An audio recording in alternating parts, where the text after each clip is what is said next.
Ukraine के president Zelensky की तरफ से एक स्टेटमेंट आई है, वो बल्कि एक प्रपोजल आया है इंडिया के लिए, इंडियन गवर्नमेंट के लिए, कि वो चाहते हैं कि इंडिया एक पीस मीटिंग यानी पीस समिट होल्ड करवाए इंडिया में। रशिया के द्वारा दोस्तों अपनी जो लेटेस्ट सबमरीन है अमूर 950 वो यहाँ पे भारत को ऑफर करी गई है। हमारे एक प्राइम मिनिस्टर थे 50s में, बोगरा साहब, उन्होंने एक दफा कहा था कि हमें अगर अपने लोगों को भूखा भी मारना पड़ा तो हम भूखों मार देंगे, लेकिन डिफेंस वीक नहीं होगा।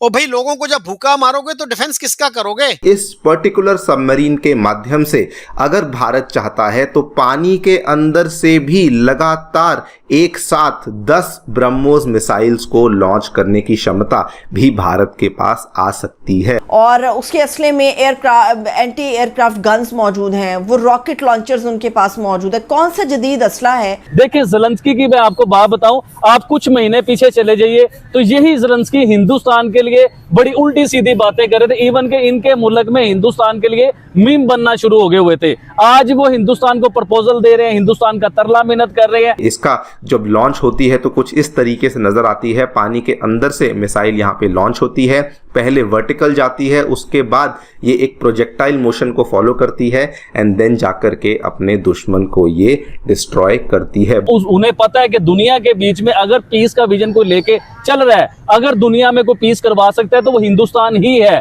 क्योंकि अमेरिका से भी ये जंग नहीं थम रही। पूरा मुल्क 77 साल में खुदा का खौफ करो रिवर्स में गए हो।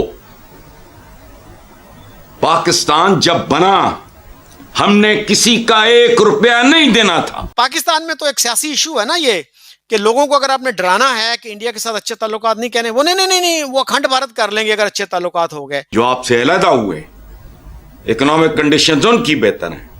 हिंदुस्तान की सूरत हाल देख लो, जिसकी आबादी अल्लाह माफ करे गिने नहीं जाते वो। नमस्कार दोस्तों, रिसेंटली रशिया ने अपना सबसे लेटेस्ट सबमरीन आर्मर 950 भारत को देने का ऑफर दिया है। इस पर्टिकुलर सबमरीन के माध्यम से अगर भारत चाहे तो पानी के अंदर भी लगातार एक साथ 10 ब्रह्मास्त्र मिसाइल को लॉन्च कर सकता है। आप इस तस्वीर में देख सकते हैं, ये उस सबमरीन का टॉप व्यू है जिसमें इस तरीके से ये कंपार्टमेंट्स बने हुए हैं। और यहाँ पर जैसे कि आप देख पाएंगे 4 कंपार्टमेंट्स लेफ्ट और 4 कंपार्टमेंट्स राइट में हैं और 2-2 उसके राइट लेफ्ट में हैं। दैट मीन्स टोटल 12 कंपार्टमेंट्स हैं। और रशिया का ये कहना है कि इन 12 कंपार्टमेंट्स में हम ब्रह्मोस मिसाइल को रख पाएंगे और पानी के अंदर से ही हम मिसाइल को लॉन्च भी कर पाएंगे।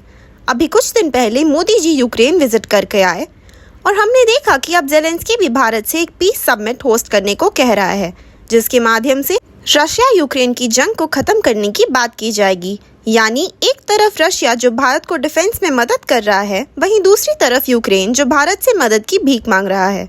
इसी टॉपिक पर चलिए आगे पाकिस्तानी मीडिया का रिएक्शन देखते हैं। हमारे यहाँ क्या है, जो मैंने देखा, हमारा जो मेन स्ट्रीम जो हमारी डिस्कोर्स है वो यही है कि हमने सिर्फ और सिर्फ डिफेंस के फील्ड में इंडिया का मुकाबला करना है।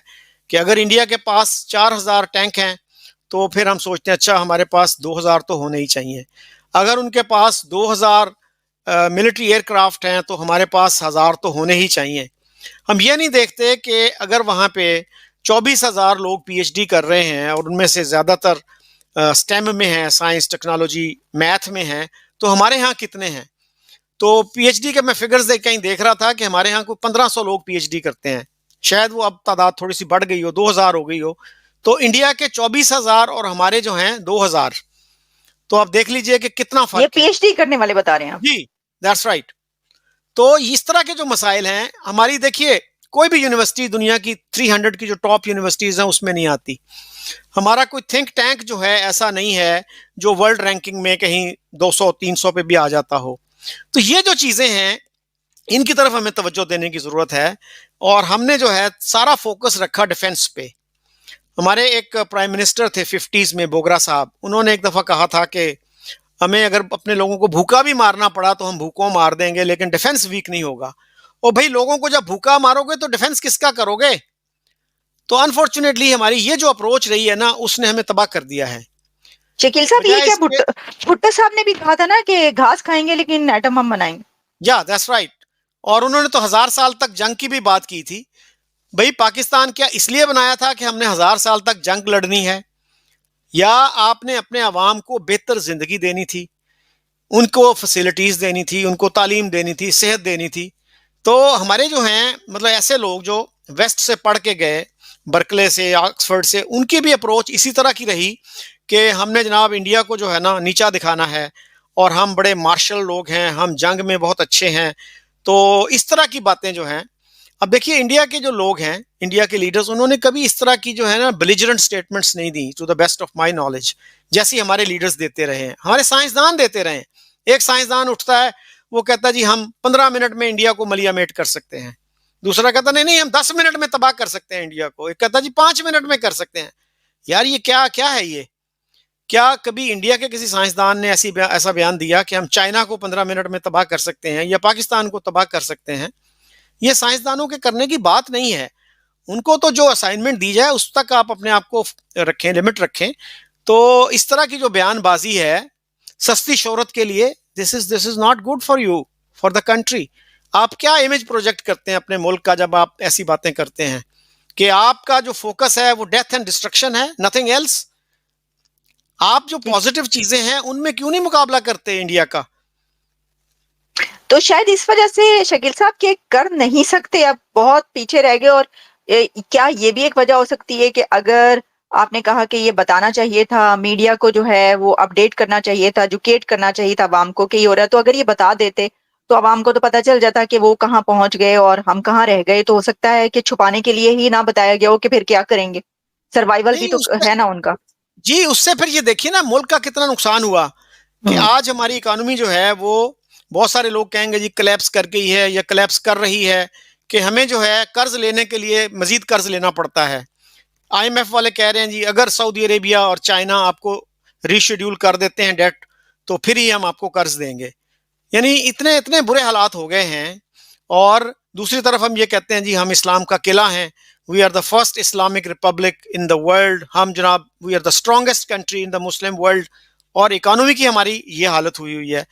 तो ये जो हमारी जो है ना जो पॉलिसी हमने अपनाई इंडिया के साथ, मेरा ख्याल है कि इसने बहुत बड़ा रोल अदा किया हमारी इस तबाही में। और हमारे बहुत सारे जो पेट्रियाटिक डिप्लोमेट्स कह लीजिए, इवन एकेडमिक्स कह लें, जर्नलिस्ट, वो भी मानने के लिए तैयार नहीं हैं कि इस पॉलिसी ने हमें इस हाल तक पहुंचाया है। और वो कहते हैं नहीं 50s में 60s में हमारी इकोनॉमी बड़ी अच्छी थी। वो भाई अच्छी थी तो फिर आप आईएमएफ में क्यों गए? 58 में पाकिस्तान पहली दफा आईएमएफ में गया, तो फिर 65 में ठीक है कुछ आप बेहतर कर रहे थे, लेकिन फिर 65 की जंग आपने छेड़ दी, जो गेन्स थी आपकी वो मलियामेट हो गई। तो जंग जो है आपको एहसास नहीं है, आप आज भी ग्लोरीफाई करते हैं 65 की जंग को। बाकायदा जो है आप देखिए अखबारों के एडिशन छपते हैं, टीवी पे प्रोग्राम्स होते हैं, तो उसमें कभी ये नहीं कहा जाता कि यार हमारी इकोनॉमी को कितना धचका लगा उस जंग से। तो इन चीजों का जब तक आप तनकीदी जायजा नहीं लेंगे तो आप आगे नहीं बढ़ सकते। कब तक छुपाएंगे? अब आप क्या आप छुपा पा रहे हैं कि इंडिया कहाँ है, पाकिस्तान कहाँ है? जब इंडिया के वो मून लैंडिंग हुई थी तो अनपढ़ लोग भी पाकिस्तान में ये बात कर रहे थे कि देखो यार इंडिया चांद पे पहुंच गया, हम कहाँ हैं।